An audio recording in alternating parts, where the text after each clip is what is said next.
Madam ధనుస్సు రాశి వాళ్ళనే చూసుకుంటే వాళ్ళు బిహేవియర్ కానీ, వాళ్ళకి ఎలాంటి సమస్యలు ఎక్కువగా వస్తూ ఉంటాయి? వాటి నుంచి బయటపడాలి అనుకుంటే ఎలా ఆరాధిస్తే మంచిది దేవుళ్ళని? ఇప్పుడు ధనుసు రాశి అనేటప్పుడు చాలా తెలివితేటలు ఉంటది వాళ్ళకి.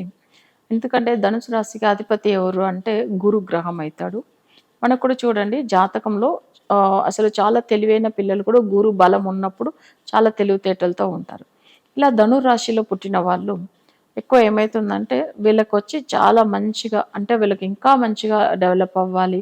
అట్లా అనేటప్పుడు మనం చేయవలసిన పూజలు ఇంట్లో వాళ్ళకేమైతుందంటే అసలు కొన్ని ఇప్పుడు ధాన్యాలు ఉంటుంది. అందులో ఏమైతుందంటే మనం శనగలను అంటాం చూడండి. తెల్ల శనగలు పెద్దది ఉంటాయి కదా! అవి తీసుకోవాలి. అది ఏం చేయాలి అంటే ఒక చిన్న గిన్నెలో పోసి ఇవి ఒక 200 గ్రామ్స్ అట్లా పోసి నానపెట్టాలి ముందుకు రోజు. నెక్స్ట్ డే గురువారం రోజు ఇది ఎట్లా చేయాలంటే గురువారంలో ఈ పూజ చేయాలి కాబట్టి ముందుకు రోజే దీన్ని వాటర్‌లో పోసి నానపెట్టిన తర్వాత నెక్స్ట్ డే ఉదయం 6-7 వరకు గురుహోర ఉంటుంది. కానీ ఏమైతుందంటే గురువారం రోజు ఉదయం 6-7:30 యమగండం టైం కాబట్టి అదన్నీ వెళ్ళిన తర్వాత లేదు అంటే 6 ముందుగానే కూడా మనం చేసుకోవచ్చు. ఎట్లా చేయాలంటే ఇది వచ్చి దండలాగా తయారు చేసుకోవాలి. అంటే శనగలు పెద్ద శనగల్ని దండలాగా తయారు చేసుకొని అక్కడ మనం ఏం చేయాలంటే ఒకటి అంటే 108 అట్లా మనం అసలు దండ తయారు చేసుకుంటే ఒకే ఒక దండద ఆ శనగలైతే 108 ఉండేలాగా చూసుకోండి. అవి మన దండలాగా తయారు చేసుకొని గుడికెళ్ళాలి. గుడికెళ్ళేటప్పుడు మనం ఒక యెల్లో కలర్ వస్త్రం తీసుకోండి. తర్వాత ఈ దండ రెడీ చేసుకున్నారు కదా! ఇవి తీసుకోండి. దగ్గర మీకు అక్కడ దత్తాత్రేయ టెంపుల్ ఉన్నా పర్వాలేదు. లేకపోతే అక్కడ నవగ్రహాలు ఉంటుంది కదా! సో, నవగ్రహాల గుడికెళ్ళి అక్కడ ఏం చేస్తారంటే ఈ వస్త్రము, తర్వాత ఈ దండ ఇక్కడ వచ్చి గురుగ్రహానికి ఏసేసేయండి వస్త్రము. తర్వాత ఈ దండ కూడా ఆయనకు మెడలో ఏసేసి ఆయనకు సంబంధించింది ఏందంటే గురు గాయత్రి మంత్రం చదువుకుని యెల్లో కలర్ పువ్వులు అంటే మనకి ఏ పువ్వులైనా దొరుకుతాయి కదా! చామంతి పువ్వులైనా కూడా పర్వాలేదు. అవి తీసుకెళ్ళి ఆయనకు పాదాల దగ్గర అర్చన చేయాలి. గురు గాయత్రి మంత్రం చదువుకొని. అవి చదువుకుని అర్చన చేసేసి తర్వాత అక్కడ ఎవరైనా అసలు పంతులు ఉంటే వాళ్ళకొచ్చి ఏమైతుందంటే వాళ్ళకు ఇష్టమైన ఏదన్నా పండ్లో లేకపోతే అంటే మాక్సిమం అరటి పండ్లు దానం ఇవ్వచ్చు వాళ్ళకి ఆ రోజు తీసి. అది కూడా ఎప్పుడు అసలు జనరల్‌గా చూసామంటే గురువారం రోజు. మనం ఎట్లా అవి అసలు దండ తీసుకెళ్ళి ఏసామో అదే రోజున అవి మన తీసుకెళ్ళి క్లాత్ కూడా ఆయనకు వేస్తాము.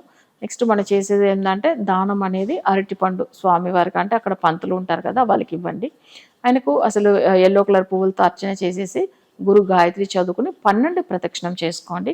12 ప్రదక్షిణం చేసుకొని తర్వాత మన యొక్క ఇంటికొచ్చిన తర్వాత కూడా ఇంట్లో కూడా దత్తాత్రేయుడు ఫోటో ఉంటే ఆయనకు కూడా మంత్రం చదవాలి. ఆయనకు మంత్రం ఒక 5 నిమిషాలు చదివి ఏదైనా డ్రై ఫ్రూట్స్ పెట్టి హారతి ఇవ్వండి. ఇలా వచ్చి మనం ఇక్కడ వచ్చి 12 రోజులు అంటే గురువారం 12 గురువారాలు చేసుకోవచ్చుము.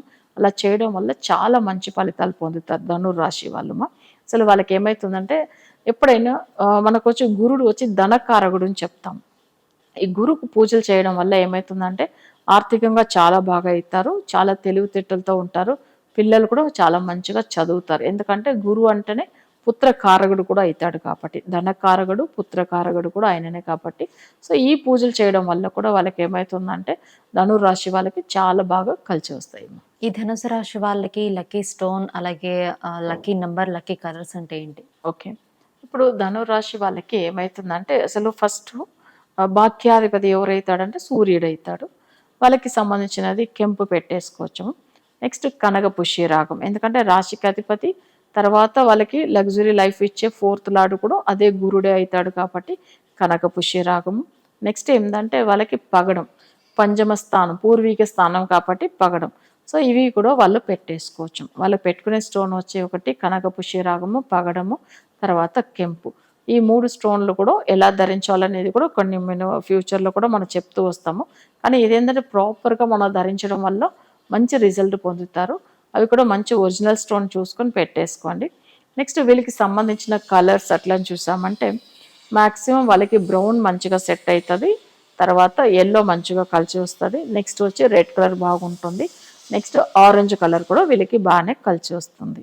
సరే వీళ్ళకి సంబంధించిన డేట్ అట్లని చూసామంటే వీళ్ళకొచ్చి 1, 2 1 తర్వాత వాళ్ళకొచ్చి ఏందంటే 3 కలిసి వస్తది. నెక్స్ట్ వచ్చి 9 అంటే లక్కీ నంబర్స్‌ని చూసామంటే 1, 3, 9 ఎందుకంటే సూర్యుడు, తర్వాత గురు, నెక్స్ట్ కుజుడు దీనికి సంబంధించిన రోజులు మంచిది. సో, అందుకే 1, 3, 9 చెప్పాను. నెక్స్ట్ వీళ్ళకి కలిసి వచ్చే డేట్స్ కూడా చూసామంటే 1 తారీఖు 10, 19, 28 ఇది బాగానే కలిసి వస్తుంది. నెక్స్ట్ వీళ్ళకి వచ్చి 3, 12, 21 సో 30 తారీఖు ఈ డేట్లు కూడా చాలా బాగా కలిసి వస్తుంది. కుజుడికి సంబంధించిన ఆ డేట్ కూడా చూసామంటే 9 తారీఖు, 27 తారీఖు సో ఈ డేట్లు కూడా చాలా బాగా కలిసి వస్తుంది ధనురాశి వాళ్ళకి. చూస్తారు కదండి, ధనుస్సు రాశి వాళ్ళకి ఎలాంటి సమస్యలు ఎక్కువగా వస్తాయి, ఏ దేవతామూర్తిని ఆరాధిస్తే ఎలా ఆరాధిస్తే మంచిదో కూడా చాలా చక్కగా వివరించారు. మీరు కూడా ఏదైనా సమస్యలతో బాధపడుతున్నట్లయితే కింద డిస్ప్లే నంబర్ని కాంటాక్ట్ అవ్వండి. 100% రిజల్ట్ ఉంటుంది.